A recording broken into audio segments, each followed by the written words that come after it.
बिस्मिल्लाहिर्रहमानिर्रहीम। अस्सलाम वालेकुम जी। अच्छा जी, न्यूरोलॉजी में हमारा अगला टॉपिक है न्यूरो एनाटमी का, जिसमें हमने सबसे पहले बेसिक पढ़ना है कि सेल्स ऑफ नर्वस सिस्टम कौन कौन से होते हैं, जिसमें सबसे पहले आ जाते हैं हमारे पास न्यूरॉन्स और ग्लाइल सेल्स। अच्छा, न्यूरॉन्स है ना, मेन यही है, यही इन्हीं का काम होता है सिग्नल ट्रांसमिटिंग का, ठीक है। लेकिन जो ग्लायल सेल्स है ना, ये एक किस्म के न्यूरॉन्स के हेल्पर्स होते हैं।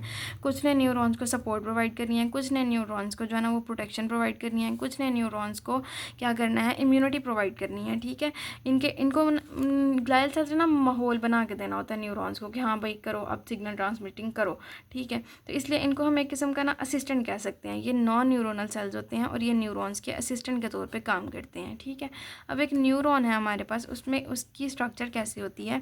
न्यूरॉन की एक सेल बॉडी होती है, उसकी सेल बॉडी के साथ डेंड्राइट्स लगे होते हैं, ठीक है। और सेल बॉडी से एक प्रोसेस जो है ना वो ऐसे निकल रहा होता है जिसको हम कहते हैं एक्सॉन, ठीक है। अब इसकी सेल बॉडी के अंदर ना रफ एंडोप्लाज्मिक रेटिकुलम होती है और उस रफ एंडोप्लाज्मिक रेटिकुलम के ऊपर राइबोसोम्स लगे होते हैं, ठीक है। ये राइबोसोम्स जो है ना, जब इनकी निसल स्टेनिंग करते हैं तो ये राइबोसोम्स इस निसल स्टेनिंग को पिक कर लेते हैं, ठीक है। तो इसलिए सेल बॉडी और डेंड्राइट्स में निसल स्टेनिंग आती है, जबकि एक्सॉन में राइबोसोम्स नहीं होते, तो एक्सॉन में निसल स्टेनिंग भी नहीं आ रही होती, ठीक है।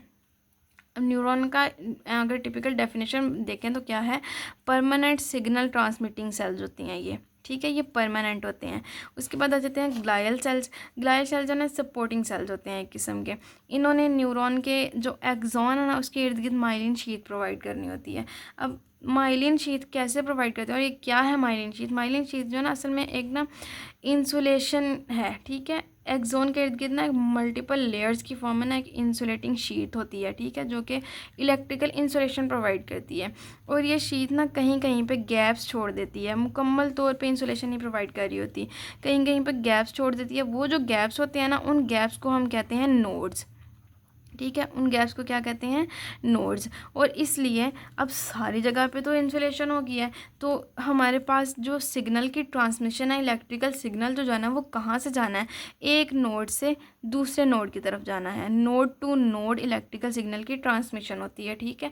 इसलिए इस ट्रांसमिशन को हम कहते हैं, क्या कहते हैं इसको, साल्टेटरी कंडक्शन कहते हैं, साल्टेटरी कंडक्शन कहते हैं, ठीक है, जो कि इंटरनोड पे ट्रांसमिशन हो रही होती है, ठीक है जी। अब ग्लायल सेल्स है ना दो तरह के हैं, सीएनएस ग्लायल सेल्स हैं और पीएनएस ग्लायल सेल्स हैं, ठीक है। ये हम पढ़ेंगे सीएनएस में कौन से ग्लायल सेल्स आते हैं और पीएनएस में कौन से ग्लायल सेल्स आते हैं। अच्छा, हमने देखना है, हमने पढ़ा कि दो तरह के सेल्स हैं, एक न्यूरॉन्स हैं और एक ग्लायल सेल्स हैं। कौन से सेल जो है ना वो हमने पढ़ा था कि 3 जर्म लेयर्स होती हैं और उन जर्म लेयर से कहाँ कहाँ से जो है ना ये कौन कौन से सेल्स बनते हैं। एक बात तो क्लियर है कि 3 जर्म्स में लेयर में से जो एक्टोडर्म है ना, सारा नर्वस सिस्टम उसी से बन रहा है, ठीक है। उस एक्टोडर्म की हमने एक पढ़ी थी कि उसकी होती है एक न्यूरल प्लेट, ठीक है। ये हमने पढ़ी थी एक्टोडर्म में। अगर हम एम्ब्रियो को डॉर्सम से देखें, ये उसकी एक्टोडर्म थी और ये सेंटर में एक बन रही थी उसकी न्यूरल प्लेट, ठीक है, इस तरह से। और इस न्यूरल प्लेट और एक्टोडर्म के जंक्शन पे यहाँ पे भी कुछ था, ये न्यूरल क्रेस्ट सेल्स थे, ठीक है। अब हमने देखना है इन कहाँ कहाँ से क्या क्या क्या क्या निकल रहा है। जो हमारे पास न्यूरॉन्स है ना वो टिपिकली इस न्यूरल प्लेट से बनते हैं, ठीक है, न्यूरो एक्टोडर्म, ठीक है। ये न्यूरल प्लेट को न्यूरो एक्टोडर्म भी कहते हैं, ठीक है। तो इस न्यूरल प्लेट से हमारे पास न्यूरॉन्स बनते हैं और साथ में जो हमारे पास सेंट्रल नर्वस सिस्टम, ब्रेन और स्पाइनल कॉर्ड के हमारे पास जो ग्लायल सेल्स हैं वो भी इस न्यूरल प्लेट से बनते हैं, ठीक है जी। लेकिन जो पेरिफेरल नर्वस सिस्टम के ग्लायल सेल्स हैं वो इन न्यूरल क्रेस्ट सेल्स से बन रहे होते हैं। एक एक्सेप्शन है बस कि सेंट्रल नर्वस सिस्टम में एक सेल्स होते हैं माइक्रोग्लाया। ये जो माइक्रोग्लाया है ना ये मीजोडर्मल इन ओरिजिन होते हैं।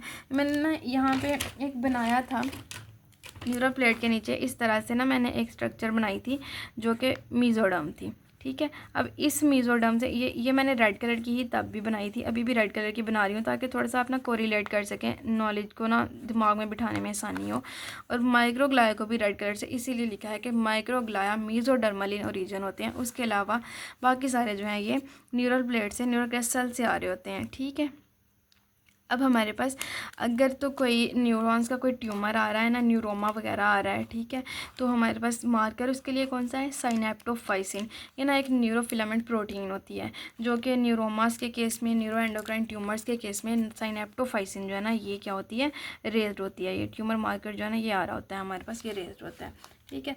अभी तक था ये हमारे पास CNS के सॉरी नर्वस सिस्टम के सेल्स। अब इसमें से हमने ग्लायल सेल्स को डिटेल में पढ़ना है, ठीक है। बुक पे ना कुछ इस तरह से दिए हुए हैं ये इस तरह से, तो ना बड़ा मतलब मज़े का सीन नहीं लग रहा था। मैं सोचा इनको कुछ अलग से इनके पॉइंट्स एक एक करके लिख लिए जाएँ ताकि थोड़ी ना याद करने में आसानी हो जाए।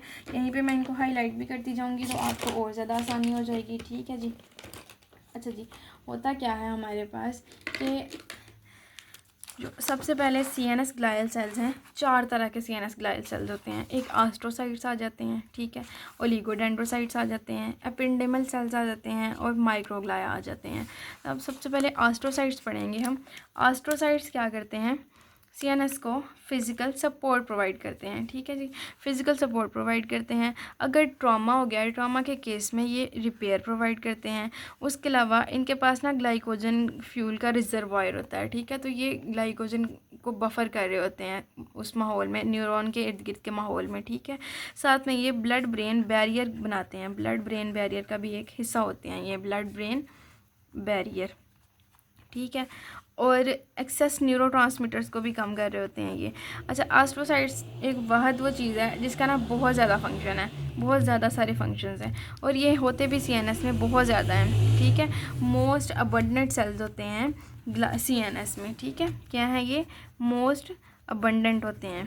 MCQ आता होता है, ये आपने याद रखना है। मोस्ट अबंडेंट ग्लायल सेल्स इन CNS कौन से हैं, एस्ट्रोसाइट्स हैं, ठीक है जी।